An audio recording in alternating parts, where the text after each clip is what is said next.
বাংলাদেশের অর্থনীতির কথা যখন ভাবা হয় তখন সাধারণত কি চোখে ভাসে? বিশাল বিশাল সব গার্মেন্টস ফ্যাক্টরি, বড় বড় শিল্প প্রতিষ্ঠান, তাই না?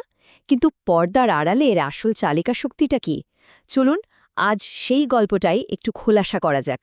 দেখুন, আমাদের অর্থনীতির চালিকা শক্তি কিন্তু আসলে দুটো। একদিকে আছে বড় শিল্প, যেখানে কোটি কোটি টাকার বিনিয়োগ লাগে, বিদেশ থেকে দামি সব মেশিন আনতে হয়, আর সবকিছুই মূলত শহরকে কেন্দ্র করে চলে। আর ঠিক এর উল্টো দিকে আছে ক্ষুদ্র ও কুটির শিল্প, যেটা কিনা সামান্য হাজার টাকার পুঁজিতে আমাদের নিজেদের দেশের কাঁচামাল দিয়ে গ্রামগঞ্জের ভেতরেই গড়ে ওঠে। তো এই হলো আমাদের অর্থনীতির দুটো ইঞ্জিন। একটা ইঞ্জিন বেশ চোখে পড়ার মতো, যার বিশাল কাঠামো আমরা সবসময় দেখি, কিন্তু আরেকটা ইঞ্জিন আছে যেটা হয়তো সেভাবে চোখে পড়ে না, কিন্তু একদম নীরবে দেশের একেবারে গোড়া থেকে শক্তি জুগিয়ে যাচ্ছে। আর এই যে দ্বিতীয় ইঞ্জিনটার কথা বলছি, এটা আমাদের দেশের সবচেয়ে বড় কোনো সমস্যাটার সমাধান করছে জানেন, সেটা হলো বেকারত্ব, এবং তার সাথে মৌসুমি বেকারত্ব, যেটাকে আমরা হিডেন আনএমপ্লয়মেন্টও বলি, বিশেষ করে গ্রামের সেই সব মানুষের জন্য যাদের বছরের সব সময় হাতে কাজ থাকে না। চলুন এবার একটু গভীরে যাওয়া যাক, দেখি কিভাবে এই ছোট ছোট শিল্পগুলো সরাসরি সাধারণ মানুষের জীবনে, তাদের পরিবারে আর সমাজে একটা বড়সড় প্রভাব ফেলছে। এই শিল্পগুলোর সবচেয়ে বড় সুবিধা হল এগুলো খুব সহজে কর্মসংস্থান তৈরি করতে পারে। ভাবুন তো, বাড়িতে বসে সেলাইয়ের কাজ, মাটির জিনিস বানানো বা হাতের গয়না আর পাটের ব্যাগ তৈরি করা। আর সবচেয়ে দারুণ ব্যাপার হল এসব কাজের জন্য খুব বড় কোনো দক্ষতার দরকার হয় না। এমনকি সরকারি প্রতিষ্ঠান যেমন বিসিক বা বাংলাদেশ ক্ষুদ্র ও কুটির শিল্প কর্পোরেশন, তারা কিন্তু ট্রেনিং আর লোন দিয়েও সাহায্য করছে। একটা গ্রামের সাধারণ পরিবারের কথা যদি ভাবি, আগে হয়তো পরিবারের মাত্র একজন সদস্য আয় করতেন, এবং তার আয়টা মূলত কৃষিকাজের ওপরই নির্ভরশীল ছিল। আর এখন এই কুটির শিল্পের কল্যাণে সেই একই পরিবারে 2 থেকে 3 জন সদস্য আয় করতে পারছেন। একজন হয়তো মাঠে কৃষিকাজ করছেন, আর একজন ঘরে বসেই কোনো একটা হস্তশিল্পের জিনিস বানাচ্ছেন। এর ফলটা কি দাঁড়াচ্ছে? সরাসরি জীবনযাত্রার মানের উন্নয়ন। পরিবারে ভালো খাবার আসছে, ছেলেমেয়েরা ভালো শিক্ষা পাচ্ছে, স্বাস্থ্যসেবাও উন্নত হচ্ছে। এটা কিন্তু একেবারে একটা নীরব বিপ্লব, তাই না? আর এই বিপ্লবের সবচেয়ে বড় সুবিধাটা পাচ্ছেন নারীরা। আমাদের দেশে অনেক নারী সামাজিক বা পারিবারিক নানা কারণে বাড়ির বাইরে গিয়ে কাজ করতে পারেন না। এই কুটির শিল্প তাদের ঘরে বসেই আয়ের একটা অসাধারণ সুযোগ করে দিয়েছে। এর মাধ্যমে তারা শুধু যে অর্থনৈতিকভাবে স্বাধীন হচ্ছেন তাই না, সামাজিকভাবেও কিন্তু তাদের ক্ষমতায়ন হচ্ছে। আচ্ছা, মানুষের জীবন থেকে এবার একটু দেশের অর্থনীতির বড় ছবিটার দিকে তাকানো যাক। এই ছোট ছোট উদ্যোগগুলো কিভাবে একটা শক্তিশালী আর স্বনির্ভর অর্থনীতির ভিত্তি তৈরি করছে?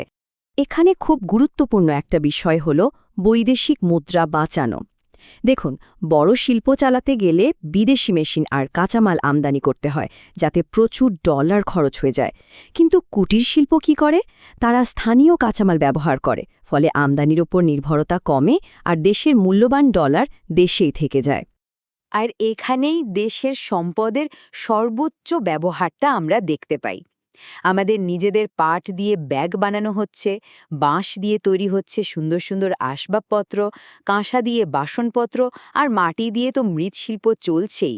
মানে কোনো কিছুই নষ্ট হচ্ছে না। এখন একটা ইন্টারেস্টিং বিষয় হলো সম্পদের বণ্টন। বড় শিল্পের লাভ কিন্তু গিয়ে জমা হয় মাত্র কয়েকজন মালিকের হাতে, কিন্তু ক্ষুদ্র শিল্প, এটা হাজার হাজার মানুষের আয়ের উৎস। মানে সম্পদটা সমাজের কিছু মানুষের হাতে আটকে না থেকে অনেকের মধ্যে ছড়িয়ে পড়ছে, যা অর্থনৈতিক বৈষম্য কমাতেও দারুণভাবে সাহায্য করে। আর এর একটা অবাক করার মতো শক্তি হল এর স্থায়িত্ব। মহামারীর মতো কোনো বড় সংকটে যখন বড় বড় ফ্যাক্টরিগুলো বন্ধ হয়ে যায়, তখনও কিন্তু ঘরে বসে চলা এই ছোট ব্যবসাগুলো ঠিকই টিকে থাকে। আমরা তো প্যান্ডেমিকের সময় দেখলাম অনেক বড় কোম্পানি হিমশিম খেলেও এই ছোট উদ্যোগগুলো কিন্তু ঠিকই নিজেদের মতো করে চলছিল। এই শিল্পগুলো কিন্তু শুধু অর্থনীতির চাকাই সচল রাখে না, এগুলো আমাদের আসল পরিচয়টাকেও বাঁচিয়ে রাখে। মানে এটা শুধু টাকার গল্প না, এটা আমাদের শেকড়ের গল্প, আমাদের ঐতিহ্যের গল্প। এই যে নকশিকাঁথা, আমাদের জামদানি শাড়ি, মাটির পাত্র, এগুলো তো শুধু পণ্য না, এগুলো আমাদের হাজার বছরের সংস্কৃতি আর পরিচয়ের একটা জীবন্ত অংশ। এই ক্ষুদ্র শিল্পগুলোই কিন্তু আমাদের এই বেশ কিমতি ঐতিহ্যকে প্রজন্মের পর প্রজন্ম ধরে টিকিয়ে রেখেছে। তাহলে সবশেষে আলোচনার একদম শেষ পর্যায়ে এসে প্রশ্ন হল, অর্থনীতির এই দুই ইঞ্জিনের মধ্যে আসল গেম চেঞ্জার কে? চলুন পুরো ব্যাপারটা একবার এক ঝলকে দেখে নিই। আসল কথাটা কি জানেন? এই একটি লাইনেই হয়তো পুরো ব্যাপারটা পরিষ্কার হয়ে যায়। বড় শিল্প জিডিপি বাড়ায়, কিন্তু ক্ষুদ্র ও কুটির শিল্প মানুষ বাঁচায়। জিডিপি সংখ্যা অবশ্যই জরুরি, কিন্তু তার থেকেও বেশি জরুরি সাধারণ মানুষের জীবন আর তাদের জীবিকা। এক কথায় বলতে গেলে এই ক্ষুদ্র শিল্প হল একটা পরিপূর্ণ ব্যবস্থা। এটা একই সাথে কর্মসংস্থান তৈরির যন্ত্র, দারিদ্র্য দূর করার হাতিয়ার, আমাদের সংস্কৃতির রক্ষক, বৈদেশিক মুদ্রা আয়ের উৎস এবং গ্রামীণ উন্নয়নের এক বিশাল ইঞ্জিন। তাই সবশেষে প্রশ্নটা থেকেই যায়, দেশের সুষম উন্নয়নের জন্য শুধু বড় বড় প্রকল্পের দিকে না তাকিয়ে আমাদের এই দুটি ইঞ্জিনের মধ্যে কোনটির ওপর আরও বেশি জোর দেওয়া উচিত? ভাবনার ভারটা কিন্তু আমাদের সবার ওপরেই রইল।